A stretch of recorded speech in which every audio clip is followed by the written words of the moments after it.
कि ये श्रीमद्भागवत महापुराण की जो आज ये 7वें दिवस की कथा हमारे और आपके मध्य यह ज्ञान रूपी गंगा जो बहने जा रही है, जो हमारे शुद्धम गंति को अभिवेदन करती हुई हमारी मुक्ति का कारक बनती है।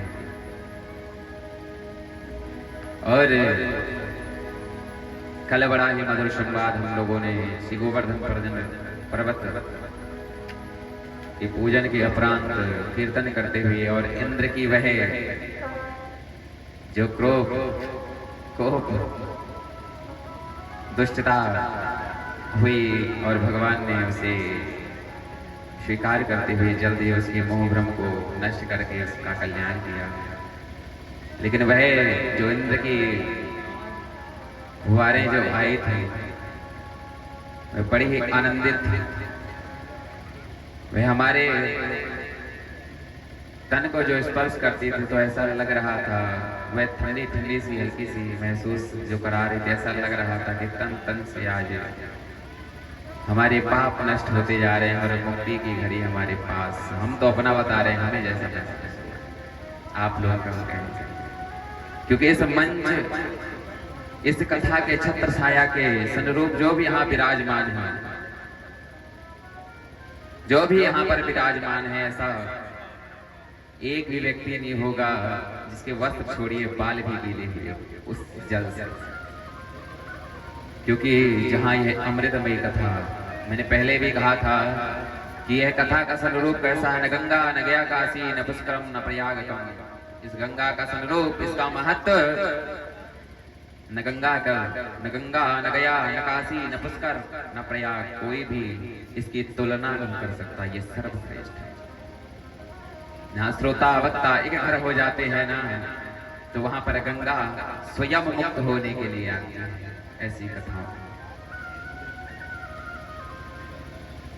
जब गंगा मैया पृथ्वी पर धरातल पर उतर के आती हैं तो भगवान के जब शरण में जाके कहती हैं कि हे प्रभु, यह बताइए इस समस्त संसार का जीव मेरे जल में आकर अपने पाप को तो धोएगा। मैं शीतल जल की धारा बनकर इस पृथ्वी में तो उतर रही हूँ, लेकिन यह मानव मेरे जल में आकर अपने पापों को तो धोएगा। लेकिन प्रभु मुझे यह बताइए कि मेरे जल में जो ये पाप मुझसे आकर मिल जाएंगे तो मैं अपने पापों को कहां, मैं भी तो बताइए मेरे कल्याण का कारक क्या बनेगा।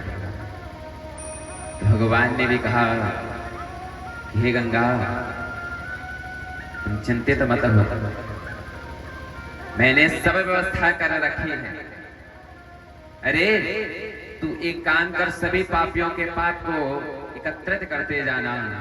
जब 12 साल में कुंभ आएगा ना, जब 12 साल में कुंभ आएगा ना, तो दिव्य मूर्ति महान संत महात्मा साधु भजनानंदी वे महान भगवत स्वरूप भगवान स्वरूप श्री संत भगवान श्री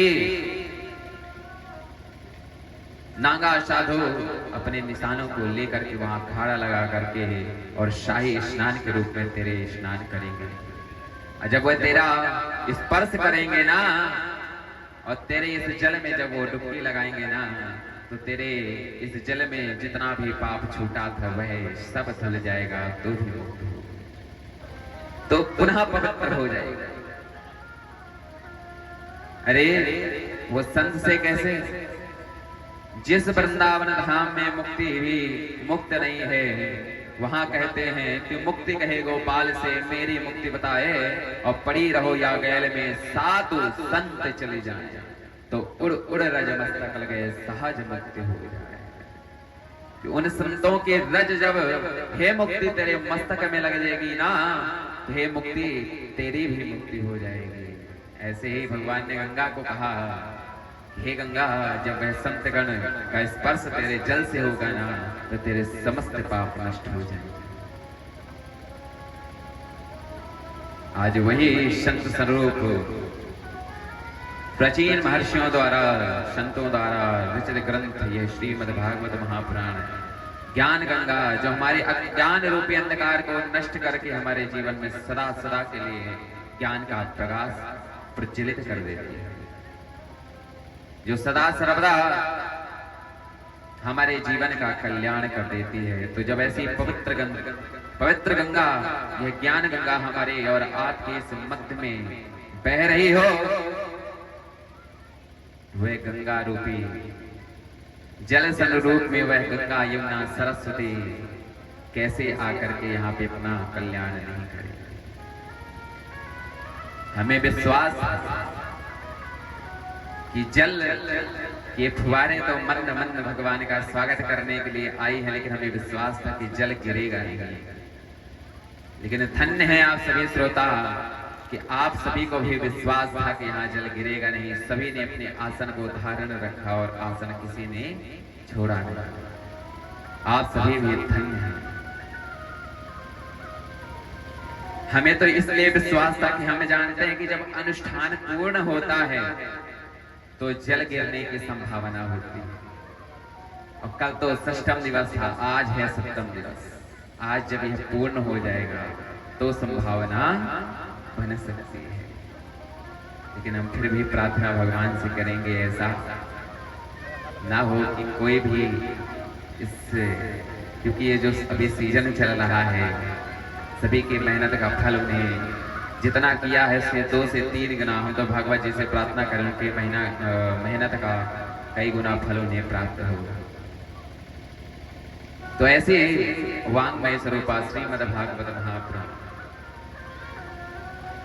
जो स्वयं भगवान का शब्दमय विग्रह स्वरूप है, वह हमारे सामने साक्षात स्वरूप में बैठे हैं।